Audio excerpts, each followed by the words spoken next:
श्री स्वामी समर्थ. स्वामी चरित्र सारामृत हा अतिशय प्रभावी ग्रंथ आहे. बघा, जरी तुम्ही कुठल्याही कितीही मोठ्या अडचणीत असाल आणि जर त्यातून तुम्हाला मार्ग दिसत नसेल तर या ग्रंथाचं तुम्ही एक पारायण नक्कीच करून बघा. अतिशय सोप्या भाषेमध्ये हा ग्रंथ आहे.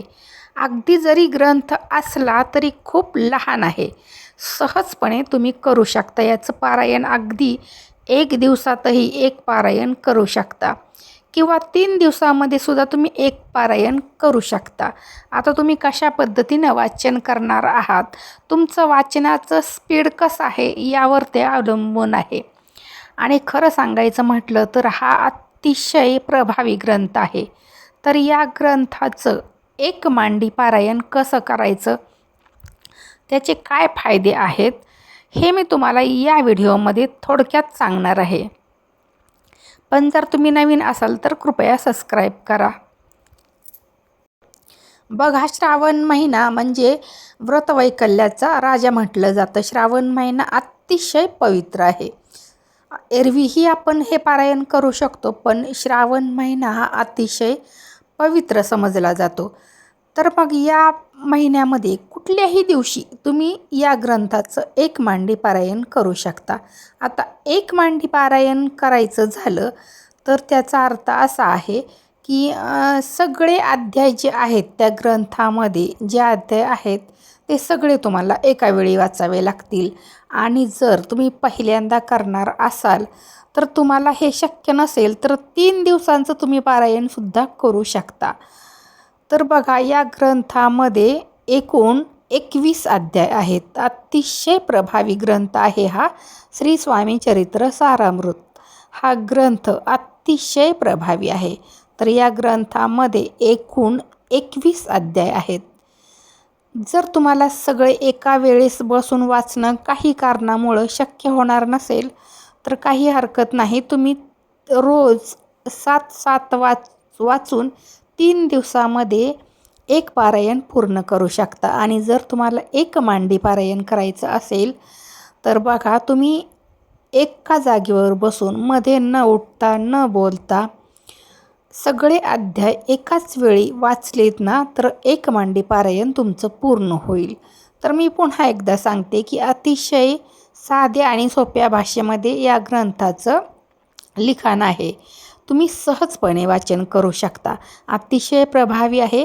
बघा, तुम्ही मांडणी करून वाचन करा किंवा मांडणी न करता फक्त देवासमोर बसून ग्रंथ ठेवण्यासाठी एक पाठ तुम्हाला घ्यावा लागेल आणि अशा पद्धतीनं सुद्धा तुम्ही करू शकता. आणि संध्याकाळी गोडाचा नैवेद्य करून त्याच दिवशी संध्याकाळी तुम्ही उद्यापनही करू शकता. ग्रंथ वाचायला सुरुवात करत असताना पहिल्यांदा तुम्हाला स्वामी स्तवन वाचायचं आहे. स्वामी स्तवन वाचून झाल्यानंतर तुम्हाला अध्याय वाचायला सुरुवात करायची आहेत. आणि हे सगळं करण्याआधी तुम्हाला संकल्प करायचा आहे. संकल्प करत असताना तुमच्या मनामध्ये जी इच्छा आहे, ज्या इच्छेसाठी जी इच्छा पूर्ण व्हावी म्हणून तुम्ही हे पारायण करणार आहात, ती इच्छा तुम्ही स्वामींना बोलून दाखवा. संकल्पामध्ये तुम्ही ती इच्छा स्वामींना सांगा आणि बघा, पारायण करायला सुरुवात करा. बघा, ह्या पारायणाचा अनेक लोकांना खूप फायदा झाला आहे. आणि अध्याय वाचून पूर्ण झाल्यानंतर तुम्हाला 11 माळी श्री स्वामी समर्थ हा जपही करायचा आहे आणि 11 माळी तारक मंत्र हा सुद्धा म्हणायचा आहे. बघा, जर तुम्हाला अगदीच वेळ नसेल, 11 माळी करता नसेल येत तर तुम्ही 1 माळ केला तरी चालेल, पण शक्यतो 11 माळी करा. त्याच दिवशी संध्याकाळी म्हणजे सकाळी वाचन झाल्यानंतर संध्याकाळी 11 माळी श्री स्वामी समर्थ हा जप करा आणि 11 माळी तारक मंत्र जो अतिशय प्रभावी आहे तोही नक्की म्हणा. आणि अशा पद्धतीनं जर तुम्ही बघा एक जरी पारायण केलं ना तरीही खूप फायदा होईल.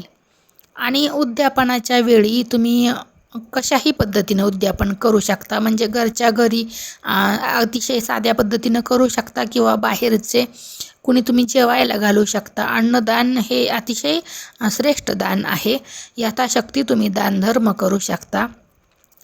आणि ग्रंथ वाचन करत असताना जर तुम्ही मांडणी करणार असाल तर त्यावरती तुम्ही थोडी दक्षिणा, तुम्हाला जितकी जमेल 11 रुपये 21 रुपये तेवढी दक्षिणा ठेवा. आणि नंतर उद्यापन झाल्यानंतर एखाद्या मंदिरात जाऊन, स्वामी समर्थांच्या किंवा कुठल्याही मंदिरात जाऊन ती दक्षिणा तुम्ही दानपेटीमध्ये टाकू शकता. अशा साध्या पद्धतीनं जरी तुम्ही या ग्रंथाचं पारायण केलं ना तरीही बघा खूप त्याचा फायदा होईल. या ग्रंथाच्या पारायणामुळं पितृदोष नाहीसा होतो. घरातील कटकटी, वाद, भांडणं हे सगळे संपुष्टात येतात. कुणी जर बाहेरचं काही वाईट करणार असेल तर त्या गोष्टीला सुद्धा पूर्णपणे आळा बसतो. कारण स्वामी समर्थ हे दत्तात्रयाचाच अवतार आहे अशी मान्यता आहे. त्यामुळं तुमच्या भोवती एक सुरक्षा कवच निर्माण होतं.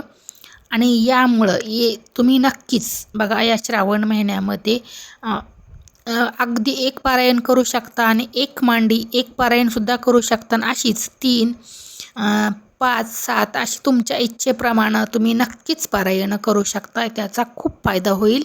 स्वामींच्या कृपेनं तुमच्या सगळ्या इच्छा नक्की पूर्ण होतील. त्यामुळं तुम्ही नक्की या श्रावणात जर आजपर्यंत कधी केलं नसेल तर एक पारायण नक्कीच करा. आणि जर तुम्ही श्री स्वामी समर्थ यांचे भक्त असाल, यांना मानत असाल, यांची सेवेकरी असाल तर कमेंटमध्ये श्री स्वामी समर्थ लिहा किंवा तुमचा एखादा अनुभव लिहा. लाईक करा, या व्हिडिओला सबस्क्राईब करा आणि शेअर देखील करा. श्री स्वामी समर्थ. अवधूत चिंतन. श्री गुरुदेव दत्त.